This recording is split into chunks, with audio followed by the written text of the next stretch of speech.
foi-me dada essa incumbência de continuar. Não é a primeira mensagem da SAT, obviamente, é a segunda, porque ontem nós somos muito abençoados já. Startamos ontem com uma festa. E a música do Sérgio, fruto de devocional, fruto de uma vida com Deus, essa música ela traz algumas verdades muito importantes que eu e você precisamos lembrar. Dias atrás, eu estava lá em casa mexendo nos álbuns e vendo, algumas fotos. No dia 30 de julho agora, foi o último dia de serviço da Marinês.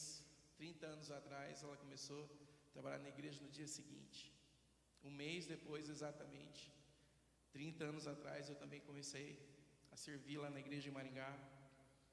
E são 30 anos de caminhada. E quando a gente passa por momentos difíceis, perda de amigos queridos, algumas coisas difíceis acontecendo nas igrejas, é comum nós ficarmos num sentimento de autocomiseração, de muitas vezes esquecermos de algumas coisas que são muito importantes. Então, olhar as fotos para mim foi uma coisa muito interessante, porque você vê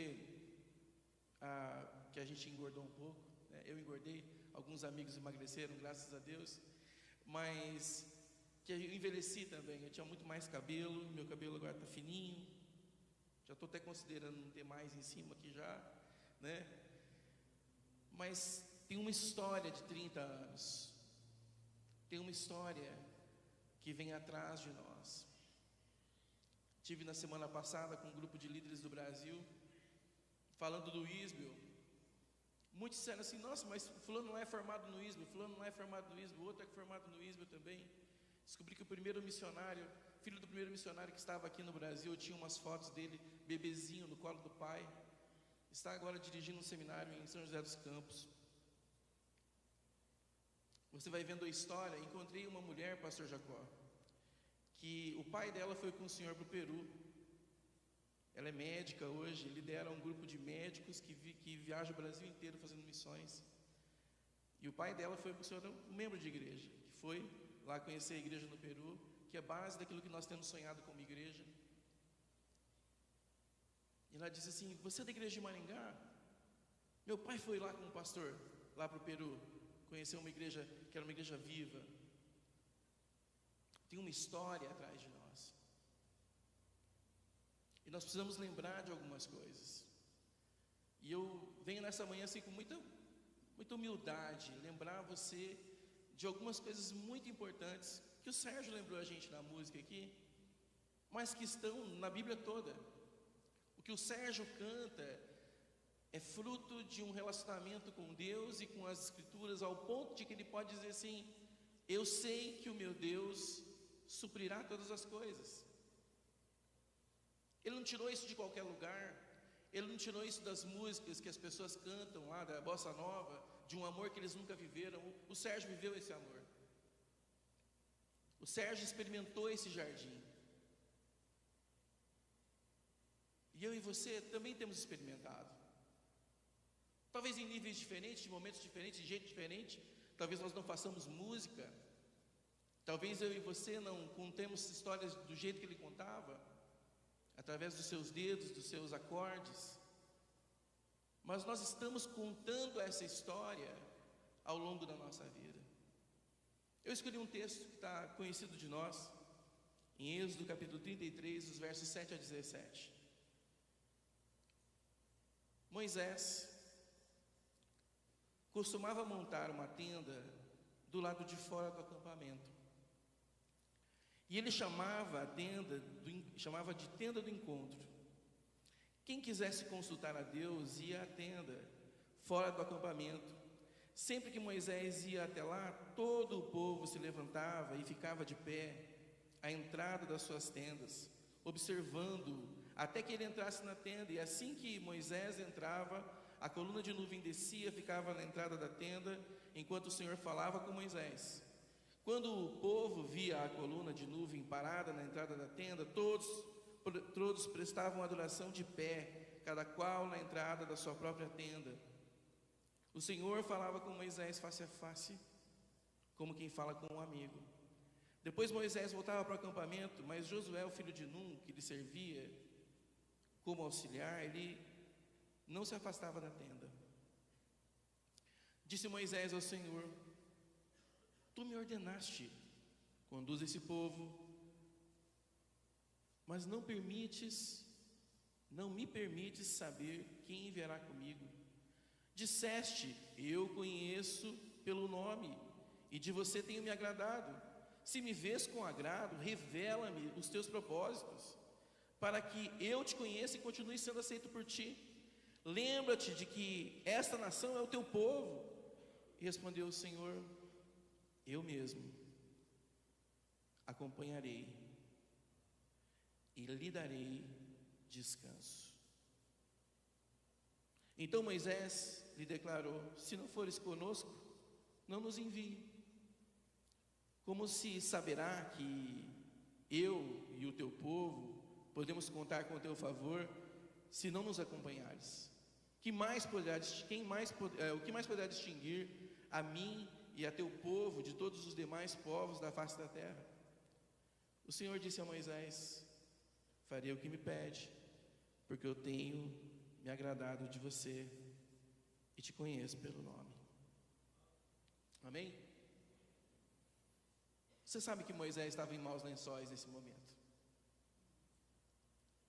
Essa conversa travada por Moisés é uma conversa de quem está numa crise, porque ele tinha subido ao monte, demorou um pouquinho, uma liderança fraca embaixo, ao invés de permanecer firme, se desviou, fizeram um bezerro de ouro. Deus olha para Moisés e fala assim: mano, não vou com você mais, porque esse povo aí, o povinho duro, o povinho difícil. Então Moisés, como bom líder que era, começa a argumentar, como amigo de Deus, como a própria Escritura diz, começa a argumentar. E deste texto, nós podemos, eu e você, tirarmos boas lições de coisas que eu e você não podemos lembrar, que é o que Deus estava lembrando ao próprio Moisés. Bem, primeiro, Deus está no mesmo lugar. Amém? Amém, irmãos? Deus está no mesmo lugar. Eu estou diferente, você está diferente, nós mudamos, as coisas vão mudando, as dimensões vão mudando, mas Deus não muda, Ele não sai daquele mesmo lugar onde Ele está. É interessante que o texto no verso 7 diz assim: Moisés costumava montar uma tenda do lado de fora do acampamento, e ele chamava essa tenda de tenda do encontro. E para nós isso hoje é uma metáfora para lembrarmos que eu e você precisamos sair do acampamento da nossa vida, do acampamento das nossas distrações, do acampamento que nos tira para longe. Eu e você precisamos do jardim, que o pastor Sérgio citou tão lindamente nessa música. Nós somos muitas vezes hoje atacados, muito mais que no passado, por coisas que nos tiram a atenção. O celular é uma grande bênção, mas desgraça a vida da gente. Se você bobear, você fica horas assistindo coisa nenhuma. Somos bombardeados, somos viciados em cliques, em likes. Queremos saber o que as pessoas pensam a respeito do que a gente fala no Instagram, no Facebook, como diz a Marinês, no TikTok, né?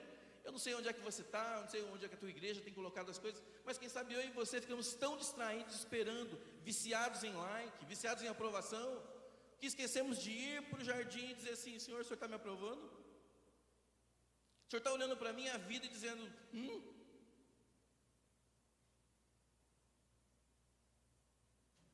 Quando o Senhor olha para mim, o Senhor dá um like?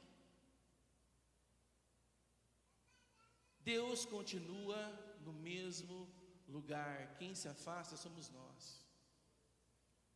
Eu e você, pastor, líder, esposas de pastor, você que está aqui com um propósito de Deus, você que tem dito que tem um chamado de Deus para o ministério, eu quero lembrar você: a vida ministerial, pastoral, de liderança não se sustenta em si. ela não é autossustentável. O sustento dela está justamente no jardim. Mas nós temos um acampamento como Moisés tinha, cheio de distrações, gente doente, gente com problemas de família, gente com coisas acontecendo, gente com problema de herança. Me lembro de uma vez, uma senhora lá em Maringá, o Carlos era vizinho de sala comigo lá, e a irmã chegou lá, falou: pastor, estou com um problema aqui na minha família, porque eu cuidei da minha mãe, e aí tem uma herança, e eu acho que eu mereço a casa, mas estou querendo tomar a casa. E eu lembro do Carlão, com aquela sabedoria de Deus, aquele negócio que ele tem assim, né? Ele chegou lá e falou assim: irmã, aqui Jesus disse que ele não se mete nessas coisas, está aqui na Bíblia, que ele não se mete nesse negócio. Aí a irmã olhou assim: mas o senhor não vai ser igual Jesus não, né? Você foi, né, Carlão? Igual Jesus, né? Igual Jesus. Quanta distração a gente tem. E aí você vê a vida de um homem como o pastor Messias na Cleto Rosa ontem. Um homem com uma vida que você pode passar um fio nela. E ela vai estar ilibada. Eu lembro do Sérgio, trabalhei com ele quantos anos? Não me lembro do Sérgio triste. Lembro dele às vezes preocupado com uma outra coisa, mas não me lembro dele com uma palavra torta a respeito de alguém, nunca.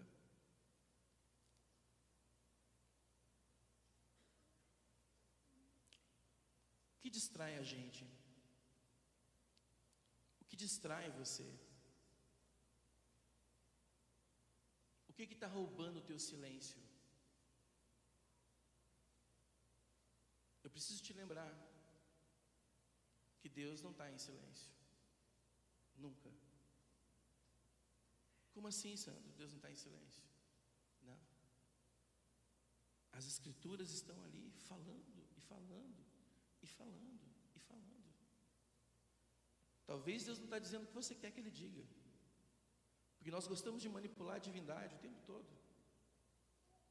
Talvez Deus não está respondendo na tua velocidade, do jeito que você quer. E quem sabe não vai responder mesmo, porque você não está pedindo direção. Porque às vezes a gente quer resolver nossos problemas. Nós vamos a Deus, Deus resolve o meu problema. E Deus não existe para resolver problemas. Deus é Pai, Deus é o nosso Pai do céu, é a nossa família. Deus quer de nós um relacionamento. Para isso precisa parar, para isso precisa sentar à mesa, esquentar um chá, tomar um café, fazer um chimarrão ou um tereré, e a gente tomar junto. Mas a gente não para mais. Nós nos afogamos no acampamento, nos afogamos nos muitos problemas, nos afogamos no nosso ego, nos afogamos e esquecemos do verdadeiro propósito de tudo. Que Ele chegue um dia e não olhe para você e diga: eu não te conheço. E o texto lá diz o quê? Haverá um dia que as pessoas dirão: no teu nome eu fiz isso, fiz aquilo, fiz aquele outro. Jesus nunca disse que não era para você fazer, e não fala lá que não era para fazer. Ele fala: apartai de mim, porque eu não conheço você. Então o que ele está dizendo é que você pode fazer muita coisa e não conhecê-lo. E no final o que vai valer é você conhecê-lo. Deus continua no mesmo lugar. Segundo, o caminho é um meio. A tua igreja, teu ministério, tua liderança, tua casa, tua família, tua missão é um meio de você estreitar relacionamento com Deus. Muitas vezes nós tornamos o caminho a vida. E porque o caminho é a vida, você não tem outra vida. Porque as coisas desse caminho são a vida, você não consegue se ver de outra maneira senão com aquelas coisas. Se fritar tudo que você tem, tirar todos os títulos do lado do seu nome, tirar o pastor, tirar as coisas aí, o que é que verdadeiramente sobra?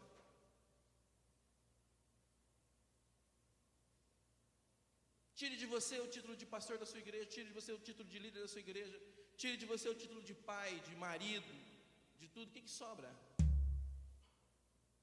O que é que sobra? Verso 11 diz assim: o Senhor falava com Moisés face a face, como quem fala com seu amigo. Depois Moisés voltava para o acampamento e Josué ficava lá. A compreensão de que tudo na vida é um motivo para nós andarmos e nos aproximarmos de Deus em uma caminhada de relacionamento, onde eu me torno mais parecido com Jesus. É para isso que você está onde você está. Você não está para cuidar de gente, você não está para resolver problema de divórcio, você não está para pregar no domingo, não é para isso que você está lá. Conquanto todas as coisas são coisas que nós fazemos. Mas a coisa mais importante de tudo isso é que no fritar dos ovos todos, você fique mais parecido com Jesus. Nós somos muito preocupados com o que bem feito, mas a preocupação de Deus toda é do quem perfeito que Ele quer que você se torne, a medida e a estatura do varão perfeito. Não é isso? Quão mais parecido com Jesus você está? Essa foi a pergunta que eu fiz para mim. Olhando as fotos de 20 anos atrás, de 22 anos atrás, será que eu só mudei a minha idade? Acabei de fazer 50. Será que eu só mudei algumas coisas da geografia da minha vida? Ou eu estou mais parecido com Jesus? Eu ouso dizer que eu estou mais parecido, mas ouso dizer para vocês que eu estou menos longe daquilo que eu tinha que chegar. Ou seja, ainda tem uma boa caminhada. E a caminhada não é para que eu seja pastor de Arapongas, não é para que eu seja presidente de denominação, não é para que eu seja somente um bom marido. Todas essas coisas são ótimos motivos para que eu esteja mais próximo de Deus. Porque sim, eu sou incapaz de ser um marido que presta. O modelo que eu tenho, que a gente tinha em casa, não prestava. Eu sou incapaz. Eu preciso ir para Deus e dizer: Senhor, me ajuda. Me ajuda, porque não tem modelo na vida. Se não for o Senhor, não tem jeito.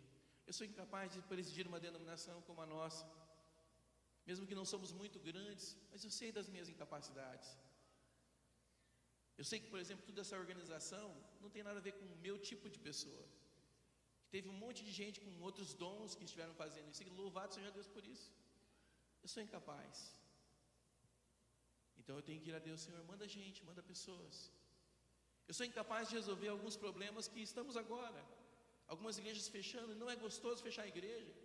Eu sou incapaz.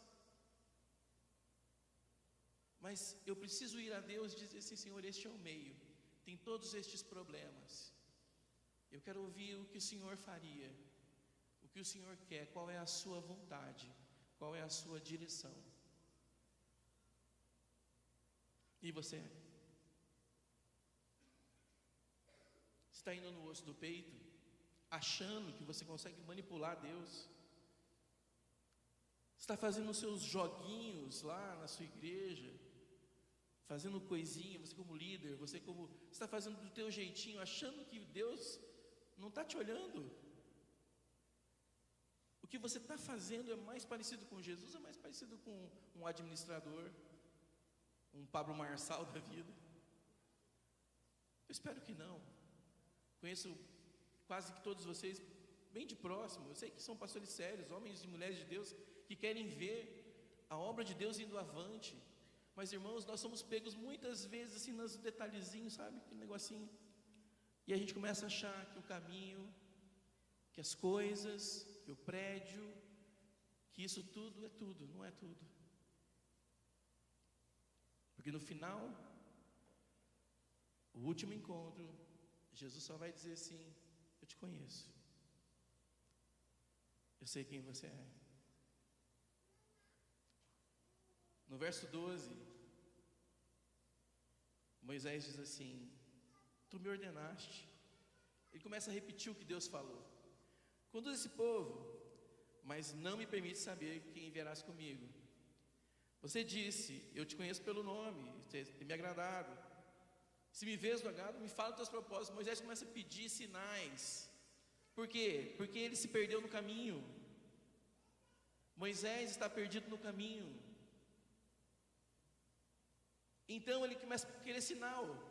Ele começa a querer saber o futuro. Ele começa a querer saber quem que vai, como é que vai. Porque ele ouve de Deus que Deus não vai mais com ele. Deus fala, eu vou. E ele começa a falar de novo, mas se o Senhor não for, ele não está nem ouvindo mais. Porque quando nós nos perdemos no caminho, nós paramos de ouvir o que Deus diz. Caminho é um meio só. Se você não está mais próximo de Deus, se você não está ouvindo mais a Deus, se você não está mais parecido com Jesus, por misericórdia de Deus, volte e recomece. Terceira verdade: você não estará sozinho. O Sérgio diz isso na música também, que onde quer que eu vá, não estarei sozinho. Você tem se sentido só às vezes?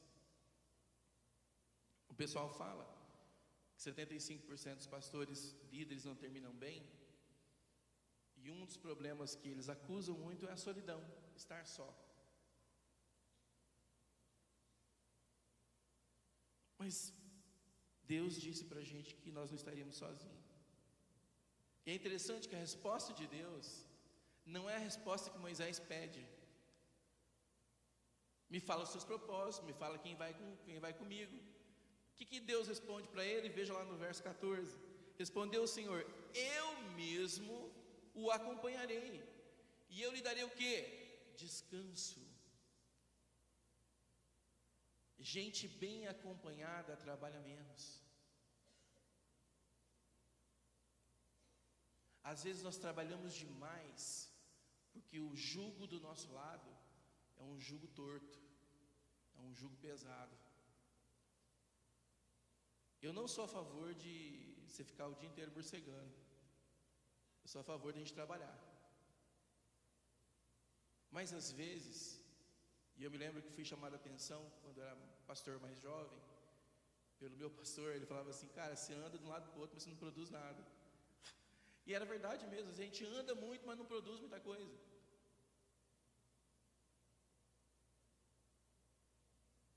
E aí, e você? Está andando demais às vezes? O jugo está pesado demais? Está se sentindo sozinho? E Deus falou, eu vou com você. Eu vou com você. 30 anos atrás, quando o Carlos e o pastor Jacó estavam lá fazendo o casamento do Zé da Hora, e eles chamaram a gente que era padrinho lá, dentro da sala, a pergunta era assim, bem, a gente está vendo em vocês chamado, vocês querem vir para 3 meses de teste? Essa era a promessa, 3 meses de teste, não era para ir para o seminário, 3 meses de teste, e nós íamos largar o nosso emprego, largar as coisas, cancelar o nosso casamento que já tínhamos pensado em marcar já, porque nós queríamos ir para o seminário. Será que isso valeria a pena? Nós falamos, sim. Vocês não querem orar? Não, porque a gente já sabia que Deus tinha chamado a gente, e nós sabíamos que Deus ia conosco, que Deus ia comigo, com a Marinense. Até hoje não foi diferente. Nenhum dos detalhes da nossa vida foi deixado por Deus.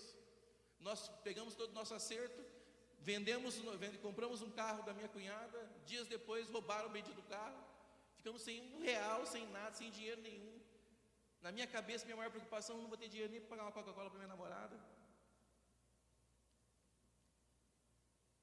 Mas nós vivemos na nossa vida aquilo que está escrito, quando Jesus pergunta para os discípulos, eu mandei vocês sem sandália, sem alforje, sem comida extra. Em algum momento faltou alguma coisa para vocês? E os discípulos responderam, nada. Porque não é coisa, é companhia. O Deus que vai com a gente provê. E às vezes dá um medo danado. Dá um medo danado. Quando Deus manda você fazer alguma coisa, Ele manda você, e com isso vai a provisão, vai o cuidado dEle.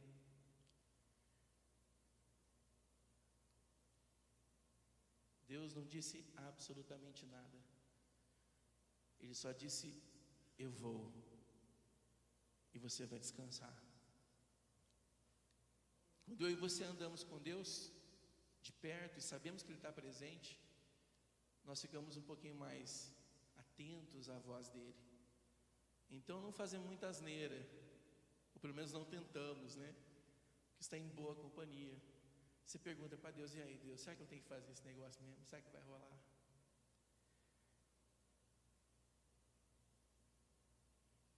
Deus está indo com você para onde você está indo. Porque se Deus está no mesmo lugar, e é todo lugar, no centro da nossa vida, ok.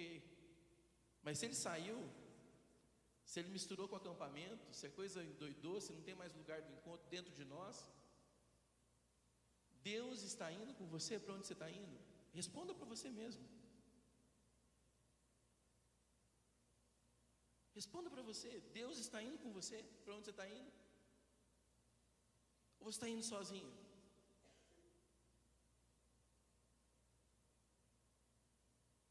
Porque se você conversar com pessoas que deram certo na vida, e quando falando dar certo, não quer dizer grandes coisas, mas pessoas que deram certo, que terminaram bem seus ministérios, homens e mulheres de Deus, que fizeram a coisa certa, do jeito certo, na hora certa, andando com a pessoa certa,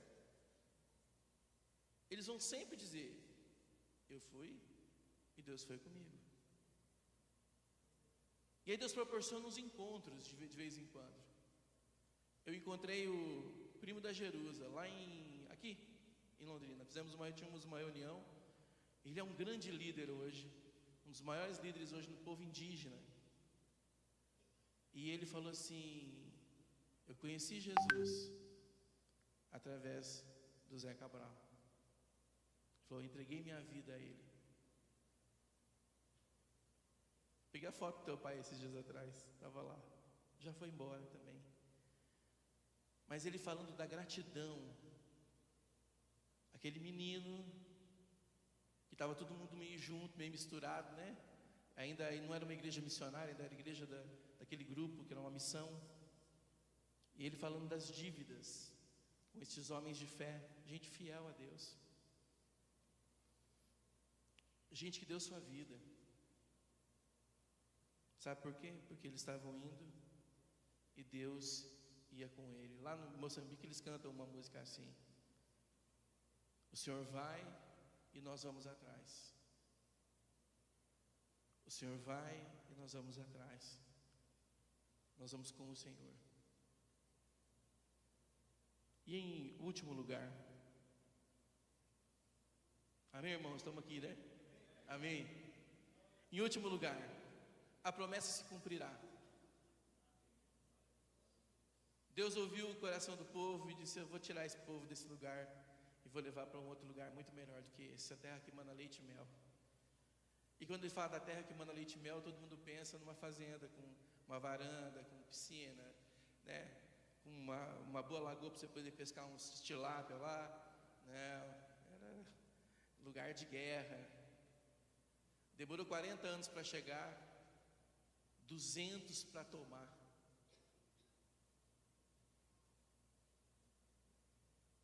Depois que eles chegaram, anos depois, ainda Caleb chega e fala assim: tem lá uma terra que é um pessoal gigante, deixa que a gente vai lá tomar. A gente vai lá tomar. Não foi simples, mas a promessa de Deus se cumpre. Quando Ele diz para você que Ele vai fazer na sua vida, Ele vai fazer. Agora a pergunta é assim: o que você está ouvindo como promessa de Deus? Profetada? Coisa que gente anda falando para lá e para cá, ou está olhando a Bíblia? Porque as Escrituras já têm todas essas promessas. Ela prometeu que você seria chamado, que pessoas seriam chamadas para o ministério. Você foi chamado. E ela diz como deve ser. E se você está andando com Ele, se você não está usando o caminho como fim da vida, mas como um meio de ser mais próximo de Jesus, há inúmeras promessas na Bíblia. A última terra prometida é o céu. É o dia em que nós vamos fechar os nossos olhos aqui e pegar na mão de Jesus. E Ele vai falando sobre isso. Larga de ser bobo, não fica juntando tesouro nesse lugar aqui, porque isso aqui não funciona para nada. Seja sábio, seja ponderado, mas lembra, não em tesoura. Ele não está falando que você não pode ter coisas aqui, está falando que você não pode transformar isso em tesouro. Porque tesouro é o quê? Tesouro é uma coisa preciosa, linda e egoísta. É tua, você esconde, você guarda dentro de um cofre e que pode ser roubada. Agora, quando andamos com Jesus, a promessa dele é: eu vou estar com você até o fim. O plano perfeito de Deus, o plano perfeito e preciso dele, é um relacionamento. É um relacionamento. Quando você anda profundamente com Deus, você leva outras pessoas a andarem profundamente com Deus, e essas pessoas formam uma igreja, e esta igreja saudável discipula novas pessoas e vai até os confins da terra. Então Deus não chamou você para construir nada. A construção não é um chamado. A construção não é um chamado. O chamado de Deus é para que você seja efetivo em ser mais perto dele. E ao ser mais perto dele, você vai formar aquele grupo de pessoas, e a construção surgirá porque vai ser um resultado da vida com Deus desse grupo de pessoas que você está cuidando. Olha que lindo. Isso não morre em você porque tem teus discípulos andando, vivendo aquilo ali.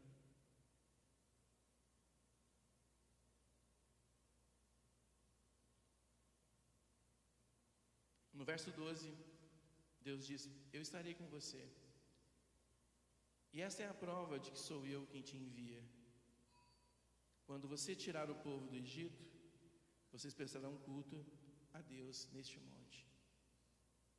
A prova de que eu estou com você é que você vai viver a libertação. Você vai ver o que eu estou te ensinando. Você vai ver pessoas sendo salvas através da sua vida e do seu discipulado. E você vai ver coisas lindas acontecendo. Prédios lindos, igrejas maravilhosas, que são frutos de pessoas maravilhosas, que junto com você acreditam que aquelas construções ainda levarão novas e outras pessoas a Cristo. Não o prédio, mas a companhia daquelas pessoas no prédio. Amém, irmãos? Amém mesmo? Eu alistei aqui algumas promessas para a gente lembrar. Tiago 1,15: se vocês têm falta de sabedoria, peçam a Deus, Ele vai dar em abundância. Mateus 6,33: se você buscar em primeiro lugar o reino de Deus e a sua justiça, aquilo que você precisa, suas necessidades serão supridas. 1 Coríntios 15:58: portanto, meus amados irmãos, sejam firmes e constantes, sempre abundantes na obra do Senhor, sabendo que o vosso trabalho não é vão do Senhor. Apocalipse 2:10: não tenham medo do que você está prestes a sofrer. Saibam que o diabo lançará alguns de vocês na prisão para prová-los, e vocês sofrerão perseguição do nosso. Mas é uma promessa aí, Sandro? Pelo amor de Deus, não está aqui, né? E durante 10 dias, seja fiel até a morte, e eu lhe darei a coroa da vida. Ninguém conseguirá resistir a você, Josué, todos os dias da sua vida. Assim como estive com Moisés, estarei com você, e nunca o deixarei, nunca o abandonarei. Sabe o que é interessante nas promessas? Procure as promessas na Bíblia, irmãos. Você não vai achar nenhuma promessa que não tenha algo que você tenha que fazer.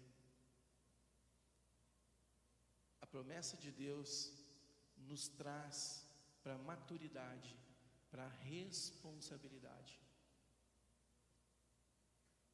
Deus diz: faça isso, e eu te prometo que isso vai acontecer. É sempre assim.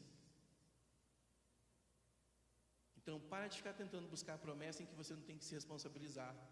Para de tentar buscar a promessa onde você não precisa dar o seu couro. É a conversa da galinha e do porquinho que vão fazer o café da manhã, né? A galinha entra com ovo, o porquinho entra com bacon, né? Então você é o porquinho, e eu também sou o porquinho. Temos que dar o nosso bacon, não tem o que fazer. Amém, irmãos? Amém mesmo? Deus cumprirá a sua promessa. Levanta sua mão para o céu e diga: Deus cumprirá a sua promessa. Amém mesmo? Ele vai cumprir na sua vida. Diz para quem está do teu lado assim: Deus vai cumprir as promessas dele na sua vida, irmão. Vamos orar. Fique em pé um pouquinho.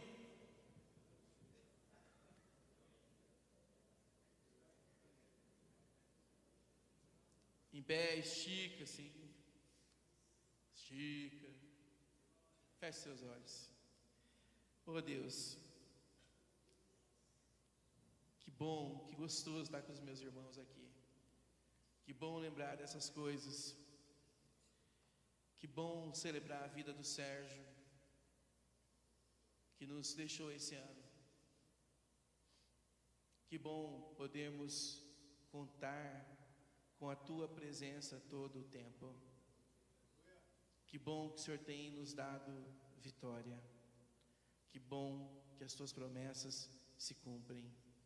Que bom que o Senhor nunca nos deixa sozinhos. Que bom que o Senhor nunca muda. Obrigado por esse encontro tão especial. Que nós recebamos do Senhor tudo aquilo que o Senhor nos trouxe para receber nessa semana.